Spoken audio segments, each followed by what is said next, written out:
Hello, ladies and gentlemen, and being a producer of Wrestle Massacre as well as Inside Movies Galore, I am David Strege, and welcome to Delusions of Grandeur. Enjoy the reviews. I certainly did.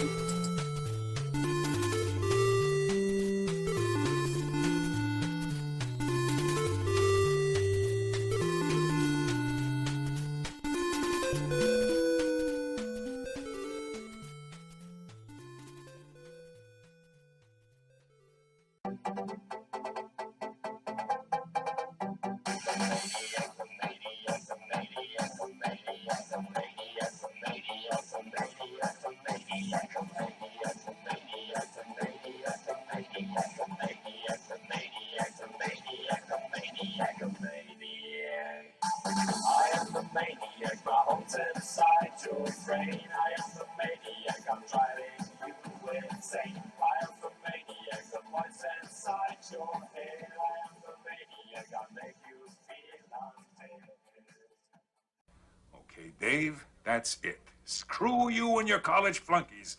I've had enough of this from you and from everyone else. I know what you guys are trying to do. Break me down, drive me out of the force. Well, it's going to take a hell of a lot more than a lame prank like this to get Curtis Mooney to throw in his badge, so fuck you. Over. Hello, ladies and gentlemen, and welcome back to Delusions of Grandeur. I am your host, David Strege, and I have another review for you, this time of a TV miniseries that was on Bravo TV at one point in time. I had watched it then when it was on, and it was very long with commercials. And it was directed by Josée Dayan, who is a French director, a woman. And this was very much a production that involved the Depardieu family. Gerard Depardieu played like 4 different parts in this TV miniseries. His daughter played Valentine de Villefort, and her older brother, meaning Gerard's son, played his younger self as Edmond Dantes. And the TV miniseries is adapted from a book by Alexandre Dumas, and it is called The Count of Monte Cristo. The story involves a man who was very young in the beginning, and he ended up following his captain's orders, which were to take him off the ship while he was dying. And often cases it was the island of Elba, and at the time Napoleon Bonaparte had been outcast to this island, and he was to take a message to someone back in Italy on his captain's dying words. And when he gets back, he is arrested on his wedding day to a very beautiful young lady by the name of Mercedes, and he is thrown into a prison known as the Castle de Ilf for 20 years. And the only reason he's able to escape is through the help of a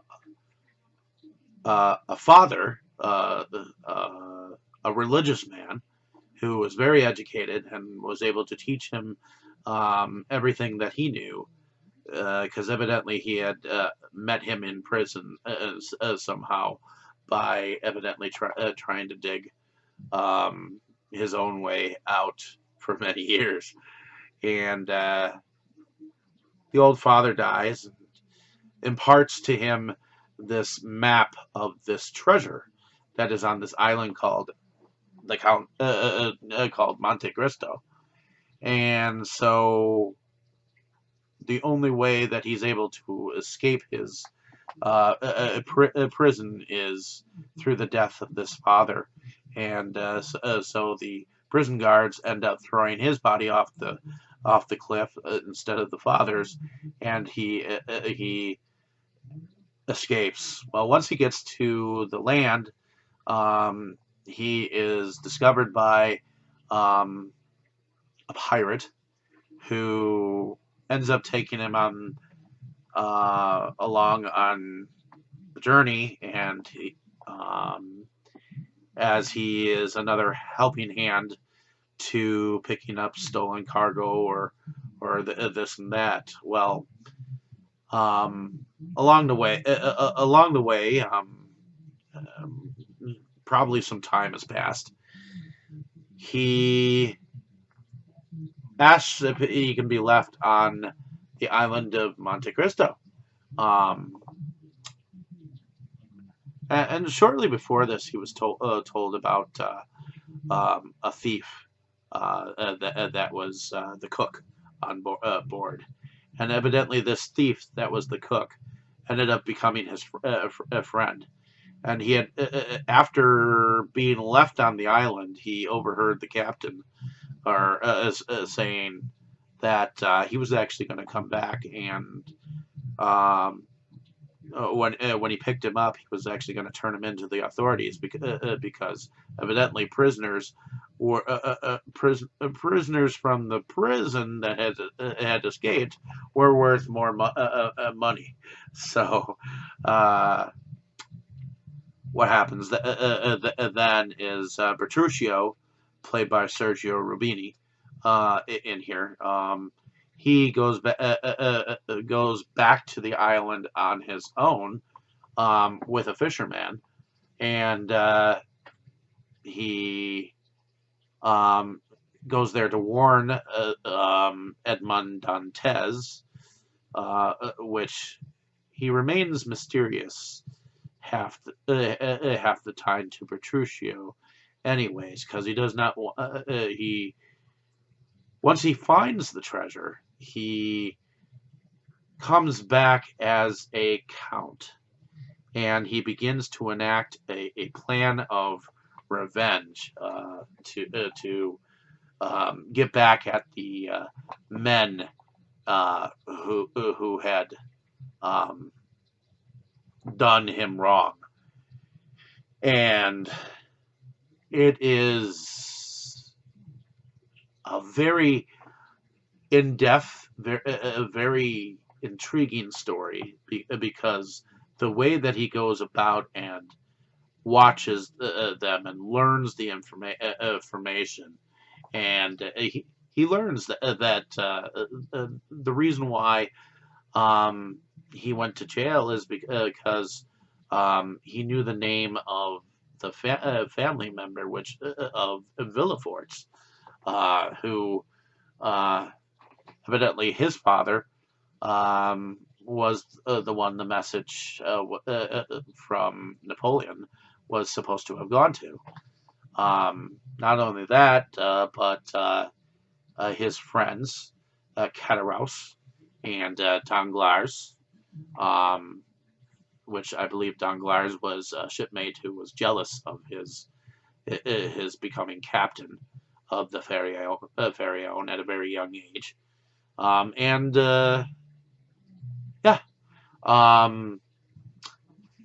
what I find interesting is that Gerard Depardieu, who plays Edmond Dantes, his son plays his real life son plays his younger self as Edmond Dantes, and his daughter Julia Depardieu plays young Valentine Villefort, who ends up in trouble later on because she's loved with someone else, but she's engaged to be married, but that's later.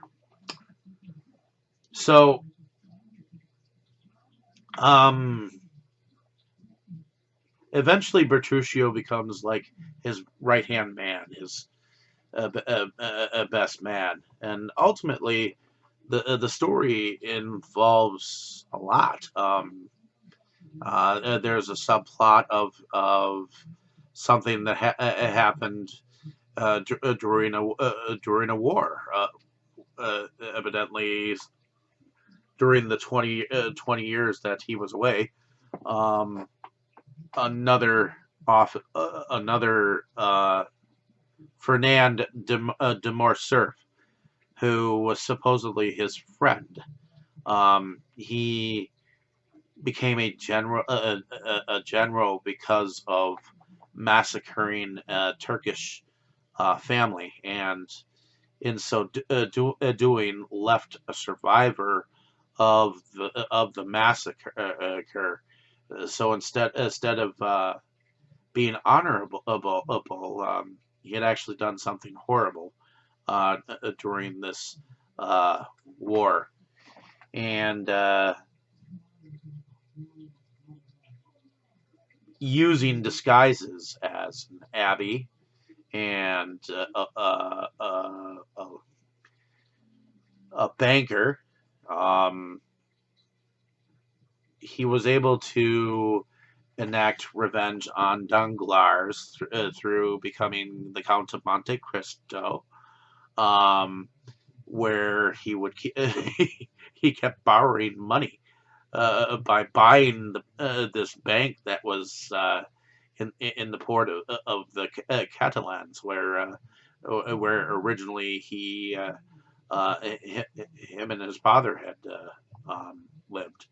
So having use of this treasure from the island of Monte Cristo, this gave him the chance to buy his revenge, and in so doing, he met the son of Mercedes and Fernand de Morcerf. Now, in this particular miniseries, um, he was not found out to be Edmond Dantes's son, but in a later version, uh, they they put him as being his son, which kind of made a little bit more sense. And originally, I thought that this TV miniseries had the first time had actually gone the way of the book. It actually did not. There are actually only two friends of his in the novel. One being Cataraus, who his father had owed some money but had the end, and there was Danglars and Fernando. Oh, I guess there were three of them, four of them in the whole process, because you had the three friends, and then of course the um, judge at the time, which was Villefort. And once he found out that his father was, that a Bonapartist, um, him knowing of the situation kind of put him in prison for many, many years. So when the noose was tightened around these four men, it was intriguing. The movie later on was fast paced, and I love the story in each and every role, but this one was a little long. This one was about 400 minutes without the commercials, and this one does not go the way of the novel, because in the novel, um, the survivor of that war thing was a young lady who had been sold into slavery, And what happened is the Count of Monte Cristo sent some man to go after her and find her, buy her, and free her. And her story about the massacre of her family is what put Fernand de Morcerf uh, into the hands of justice. Um, I really like the story. It's kind of a doomed.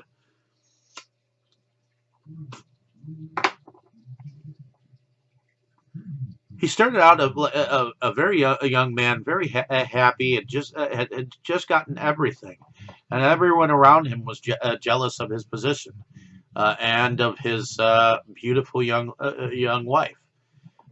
So and Villefort, he had just gotten married himself, same day, so he should have been able to feel some kind of empathy for a young man, and maybe he did, but because he wanted to cover everything up, he ruined this young man's life, and just the how much he was after this revenge, and the way that Edmond Dantes eventually learned forgiveness for some of his enemies is kind of the powerful story that this mini series involves. I thought the acting in here was spot on and brilliant. I mean,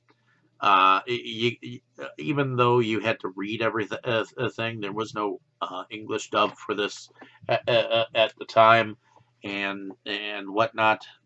Maybe there might be room for one day actually doing a English dub, but this was originally a French novel to begin with, so have it seeing it in French with the subtitles, it's kind of cool. Kind of brings you back to the times. Um, I thought that everyone involved here. My only thing is that I feel like Gerard Depardieu was a little bit too older for the role. Um, One thing I will say is that Mercedes was played by Ornella Muti, who originally played Princess Aura in Flash Gordon. Uh, the Flash Gordon movie, um, which was kind of intriguing because she was very pretty, very beautiful. I felt like she had an aged beauty. Someone aged really well, and I feel like there was a beauty about her that could be seen, and which is why I think she was very good for the role here. Gerard Depardieu, he's not exactly handsome, um, at least not to me. He's kind of got a stocky build, a rocky face. Um, I never thought he was ever that handsome for any particular means, but I do know that he has a theater presence about him, and he is very passionate about his work, and I do believe that he did become the Count of Monte Cristo. It's just I feel like um, seeing him and the image of himself then and now, I feel like because he was so big himself. Um, it's not that I didn't think that he did a bad job at all. I do feel now that I've seen it a couple of times, I do feel like he grew into the role. And one thing I will say is that the story was told not all the way at once, and I wish that that there was some more time spent on his time under the Abbé Ferrar's um, um, Faria, Abbé Faria's presence. I wish there was more time spent showing how he was taught the things that he was taught, because there is a similar story to like Romeo and Juliet that is in this particular miniseries where he creates this potion that's almost like death-like to have the the young Valentine, who was played by his real life daughter, um, escape the marriage that she is destined to become, and that's that other subplot that I was telling you about. So Villefort has taken on a has another wife. Evidently, he had an original wife because the daughter um, was born from a different woman. Um, so Villefort is married to this woman who seems to know a lot about poisons and whatnot, and the Count of Monte Cristo finds this out as she is taking some hemlock from the garden of or the flower pasture of a woman that he's been seeing. So it was definitely an intriguing plot because she was taking and evidently there was a servant who took care of the father of Villefort, who evidently had gotten into some kind of an accident at one point in time. So he always wore the Napoleonic colors, and he died from drinking some lemonade that was poisoned, that was originally meant for his friend, that which he took care of, Mr. Norris, or I think that's what his name was called. Nortier. Nortier is the name.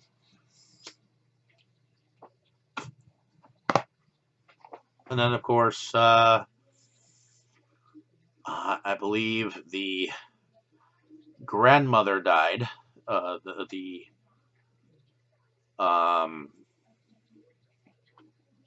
the mother of the original wife. She died died in her sleep, and they later found out that she was poisoned, and so on and so forth. So I love these little different little plots. Now Barrett he was kidnapped by uh, a guy, and he went he almost didn't go out and save him, the count, but his servant Bertuccio uh, convinced him to go out and do so, and so in a sense that put Albert in the count's debt, and that's how he got to meet Mercedes once again after 20 years, and he still felt that she was beautiful after all these years. And then there was a moment later on when he was dating someone else, or should I say, what did they call that? Courting someone else. Um, he was courting another lady who was a widow, and it turns out that there was another subplot in there where Villefort had actually been sleeping with Danglars' wife. Ew. And they had a child together, and so that child tried to steal the money from the count, because evidently Caterous, he kept he kept wasting his money. He killed his wife, and now he was on the run while he was in prison. He ran into the son that supposedly they never knew still lived, and he was called Tauzent or something like that. Taupent or something. But in any case, it was a long thing. It was enjoyable though. It never kept me bored in any respect. I mean, it was slow, but that's how it was meant to be. I do like the fact that they were able to take the time to tell the story, but in the original story, I think I never got to that. In the original novel, he ended up with the Indian girl, the Turkish girl from Janina, in the end, and he never got back together with Mercedes. But both here in the miniseries, and in the movie later on, he got back together with Mercedes. Evidently, people love that he gets his happy ending, but he did not get an entire happy ending. He was content to stay with the woman he had freed in, I believe, the original novel. So, in any case, I enjoyed watching this miniseries again, and hope you get a chance to watch watch it. Here's my copy. Of course, this is a little thicker than it comes now, but it's on two different discs there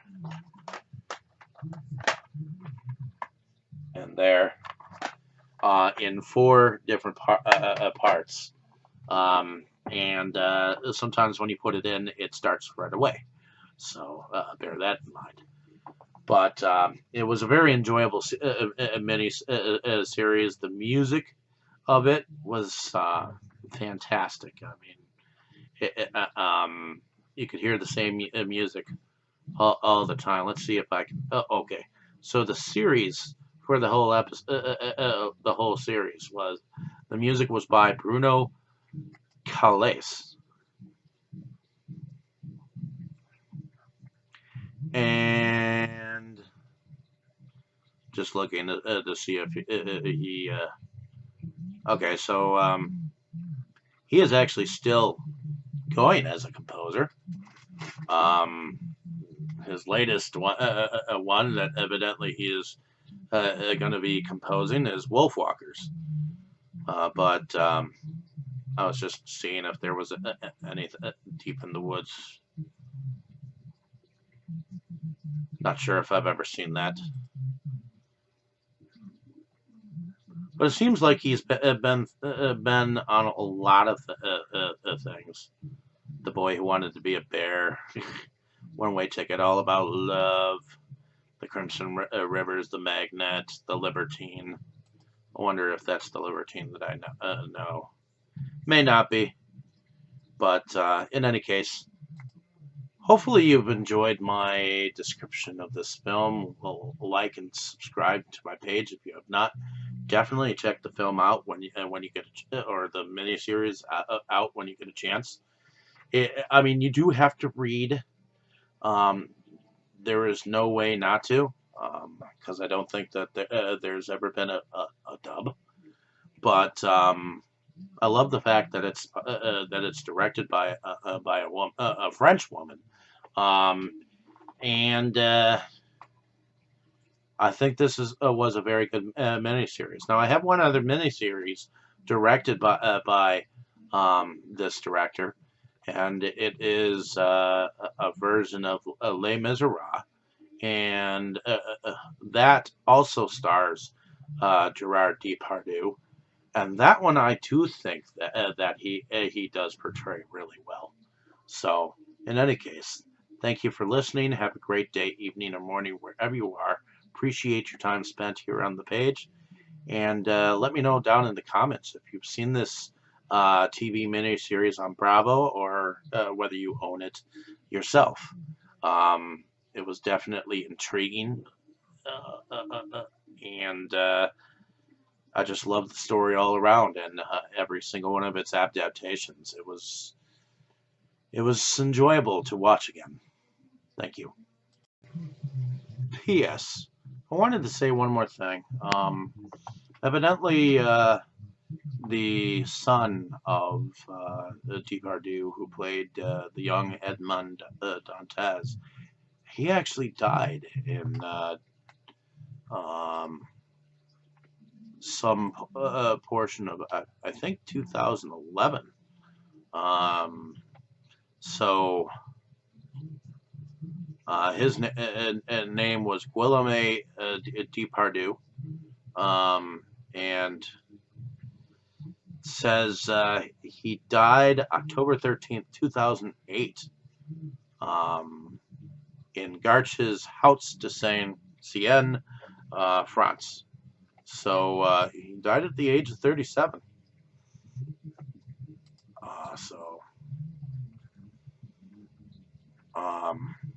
He contracted an infection while being treated in a hospital for a leg wound following a motorbike accident. The infection proved to be extremely resistant to antibiotics, and after almost 2 years in and out of treatment and a great deal of pain with no end in sight, he decided to have his leg amputated. He died at the Raymond Poincaré Hospital in Garches, west of Paris, on October 13th, 2008, after contracting severe pneumonia while filming The Childhood of Icarus from 2009 on location in Romania. His funeral was held in Notre Dame Church in Bougival, near his home in Paris. He is buried in Bougival Cemetery. And evidently he was separated from his wife Elise in 2001. He and his father Gerard Depardieu have both shared a role with José Ferrer. His father shared Ferrer's Oscar-winning role of Cyrano de Bergerac in 1990, earning himself his own Oscar nomination in the process. And Guillaume appeared in Milady and the Three Musketeers in 2004 as the Musketeer Athos, a part played by Ferrer in The Fifth Musketeer in 1979. Gerard played a different musketeer, Porthos, in The Man in the Iron Mask in 1998, which, like The Fifth Musketeer, was based on the Viscount of Bragelonne. He had a Petit Prince tattoo around his navel. It showed the Little Prince as originally drawn by Antoine de Saint-Exupéry, standing on his home planet. And he was a good friend of Vincent Perez. So, in any case, thank you for listening. Have a great day, evening, or morning, wherever you are. Thank you for bringing traffic to my page. Thank you so much. You were good, kid, real good. But as long as I'm around, you'll always be second best, see?